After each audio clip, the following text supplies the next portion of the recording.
League and the ratings are an embarrassment. They're a statement about how little interest there actually is in women's basketball beyond Caitlin Clark.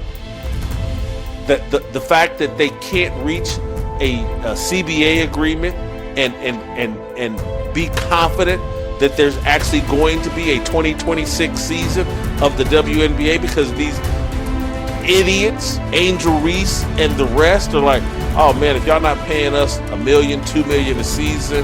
Those ratings aren't just disappointing, they're catastrophic. And they expose a truth the WNBA establishment doesn't want to say out loud. Without Caitlin Clark, nobody's watching.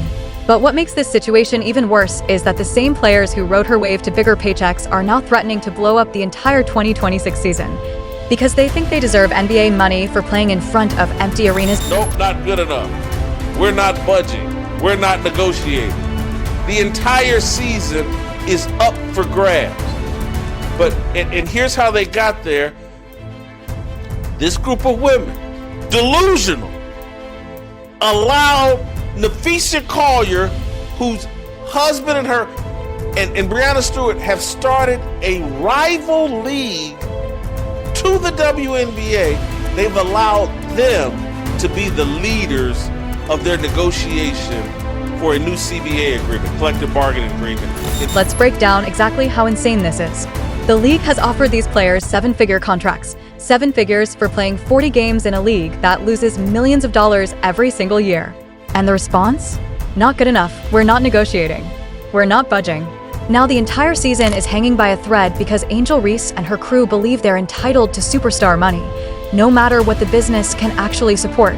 But here's the detail everyone keeps missing. The person leading these negotiations isn't some neutral union representative. Women, delusional, allowed Nafisa Collier, whose husband and her and Breanna Stewart have started a rival league to the WNBA.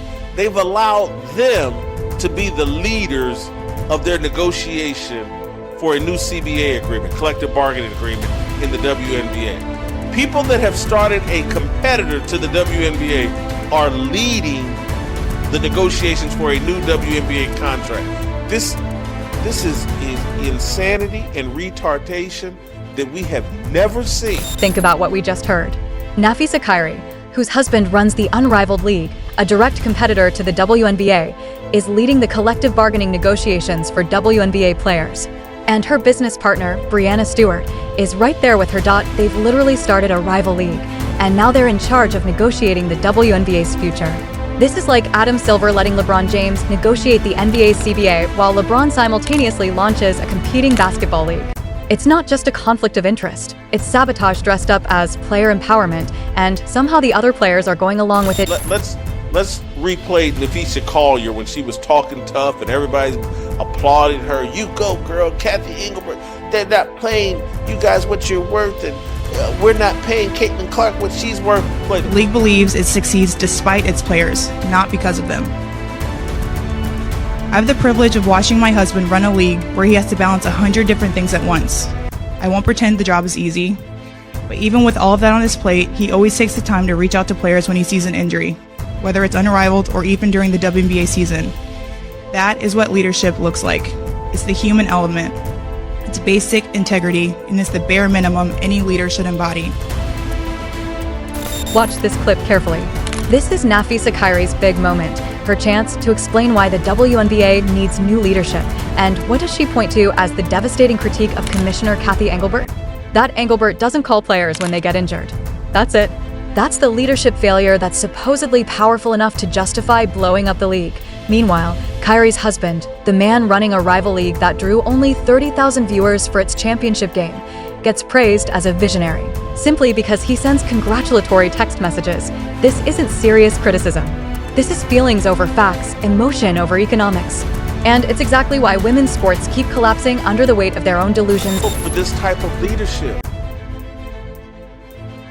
it's all feelings over facts. It's there's no logic here. Hey, just pay us what we want. I don't want to hear about paying us what's sustainable. Just pay us what we want. We feel like we're owed this amount of money. And we've convinced America that 23 and 24-year-old women coming out of college, that paying them $70,000, $80,000 a year for a 4-month job is. Here's the reality check these players desperately need. $70,000 for a 4-month job as a rookie straight out of college is not oppression. It's not exploitation. It's not proof of systemic discrimination. For most Americans with college degrees, that would be a dream starting salary, and these players are getting it to play basketball in a league that operates at a massive loss. The comparison to men's sports is deliberately misleading. NBA rookies make millions because the NBA generates billions in revenue. The WNBA loses money. It's subsidized entirely by the NBA. Every dollar these players earn is charity, whether they want to admit it or not. Oh, well, you should have been a basketball player. Or these women are great basketball players and they deserve more than that. No, they don't. I went into a profession that at the time, sports journalism, the newspaper industry, that was turning a profit. And they paid me $5 an hour. And I didn't complain. I thanked them. But the Bloomington Herald-Times was turning a profit. The WNBA loses millions of dollars a year. And these women, I got a 4-month job that pays me $75,000. I'm undervalued. I'm underappreciated. I've been mistreated. This is... The newspaper industry was turning a profit when it paid workers $5 an hour. The WNBA, on the other hand, loses millions every year and pays rookies $75,000 for 4 months of work, plus housing, travel, and benefits. One of these situations involved actual exploitation. The other involves players who've convinced themselves that losing money on their behalf is somehow moral. And this is where the feminist ideology becomes genuinely destructive. Because once you accept the premise that women deserve equal pay regardless of revenue generation, regardless of viewership, regardless of basic economics, you've abandoned any connection to reality. You're operating purely on emotion and entitlement. And you cannot build a sustainable business on that foundation. But she's nuts. And she's surrounded by other nuts that are confirming her nuttiness. She's gonna sit here and preach. And again, I'm not a big defender of Kathy Engelbert because she's a nut too. But sitting there holding a press conference scolding them because your husband is the president of the unrivaled league and he's now smarter than her and he knows more about what to do than her. Are you kidding me? It's crazy. She's not wrong about everything. Nafisa Khairi is talented, comes from a solid background, and has built a successful career. But she's surrounded by people who validate her worst ideas instead of challenging them with facts. And now she's leading negotiations that could destroy the very league that made her career possible. The real tragedy here is that Commissioner Kathy Engelbert actually does deserve some criticism, just not for the reasons Khairi thinks. Engelbert's failure isn't that she doesn't send enough sympathy cards. Her failure is that she's enabled this delusional thinking by pretending the WNBA's financial problems don't exist. Made me just like, I don't really care about Caitlin Clark anymore because she's halfway crazy for not coming on air somewhere and saying the things that I'm saying. Hey man, y'all crazy. We better take this contract they offered us and be thankful because it's all, from the private flights to the salaries we're getting paid, it's all charity, it's all welfare. And let's be appreciative. And then once we start making real money, then we'll go for the stupid superstar contracts like the NBA players have. But we're not there yet. And this is where it gets personal for a lot of fans, myself included. Caitlin Clark had a real chance this season to be the voice of reason, to speak up and say what everyone is thinking. These demands are unreasonable. The league can't afford this, and the players should be grateful for the unprecedented investment they're receiving. Instead, silence. She just goes along with the chaos. She lets Nafisa Khairi and Angel Reese drive the conversation straight off a cliff, and she says nothing. At some point, that silence becomes complicity. And it makes it really hard to keep defending someone who won't defend the league that pays her salary. This is all playing off of how, the people within the Wall Street or whatever, they caused the collapse that damaged all of us and cost all of us. It cost me a lot of money. I lost so much money on the house I had in Kansas City. Anyway, but here's Megan Rapinoe in her latest commercial begging for LeBron James to come over and play basketball in the WNBA and for Messi to come play soccer against her. Anyway, play the clip. When you're young, you believe that you can do anything. And then the world tries to set limits for you. Tell you what's allowed, What's normal, who you're supposed to be. but on the field, the track, the court, here, you get to be exactly who you are. Because at our core, we're still the kids who just want to play. The go big game changers. The living, breathing fabric of this country. Supporting trans youth isn't just about sports. It's about freedom. On and off the field. It's more than a game. Megan Rapinoe has teamed up with the ACLU to promote the whole transgender deal. And if you listen to that commercial, Now we're watching the predictable next phase. The ACLU commercial with Megan Rapinoe promoting transgender athletes in women's sports. The messaging is all the same: self-definition, rejecting limits, the idea that you can be whoever you want to be regardless of biology or reality. And this isn't a random shift. It's all connected. It's the same ideology, the same rejection of objective truth in favor of subjective feelings, the same insistence that reality must bend to accommodate individual desires rather than individuals adapting to reality. And it produces the same result every single time. When you build an organization on the principle that feelings matter more than facts, that identity matters more than performance, that ideology matters more than economics, you're building on sand, and eventually the whole structure comes down. again, they want to decide things that God has decided. It's not about you. And so if you're a Christian, or if you have a brain, you consult the maker, the owner, the creator. You let him define you. But this whole movement is about, I get to define. I'm my own God.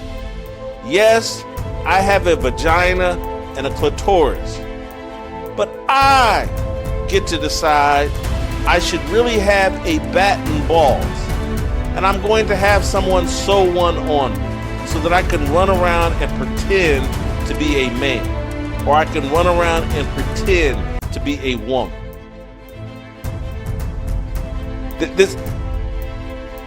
And you wonder why things around them are collapsing. They think they're the makers. They think they're the creators. They think they're their own gods. And that's why everything that they build collapses. And that's why women's sports are going to collapse, because the delusion of women, the whole feelings over facts and logic. Here's what makes this so devastating. The WNBA had a golden opportunity this season. Caitlin Clark brought unprecedented attention, record viewership, sold-out arenas, mainstream media coverage. The league could have used that momentum to build something sustainable, to set up long-term growth. Instead, they squandered it. They let jealous players attack their biggest star. They allowed racial grievance politics to dominate the narrative. They let union leaders with clear conflicts of interest sabotage negotiations. And now they're facing a possible work stoppage that could kill the league for good. Because here's what these players don't understand. Fan loyalty in women's basketball is fragile. It isn't generational like the NBA. It's not embedded in American culture. People tuned in this year for Caitlin Clark, not for the WNBA. And if there's number 2026 season, those casual fans aren't coming back. They'll move on, and the league will be left with the tiny core audience that existed before Clark arrived. The unrivaled league ratings prove this perfectly. 30,000 viewers for a championship game featuring the WNBA's supposedly biggest star. That's not an audience. That's a rounding error. That's proof that without the WNBA's infrastructure, these players have almost no marketability at all. And yet Nafi Sakhiri, whose husband's league just showed how little interest exists in women's basketball beyond Caitlin Clark, is negotiating the WNBA's future. She's demanding salaries that would require 10 times the current viewership to justify. She's threatening to cancel an entire season if she doesn't get her way. And some players think this is strong leadership. This is what happens when you prioritize empowerment rhetoric over economic literacy. When you convince yourself that demanding more money automatically means you deserve more money. When you mistake confidence for competence and volume for validity, the $5 an hour comparison wasn't about minimizing anyone's worth. It was about understanding market reality. Newspapers paid low wages but still turned a profit. So those wages were sustainable even if unfair. The WNBA pays high wages and loses millions. So those wages are unsustainable even if they feel inadequate. Point one situation can continue indefinitely. The other is heading toward collapse. And calling this out isn't sexism, it's basic economics. It's the same analysis you'd apply to any business.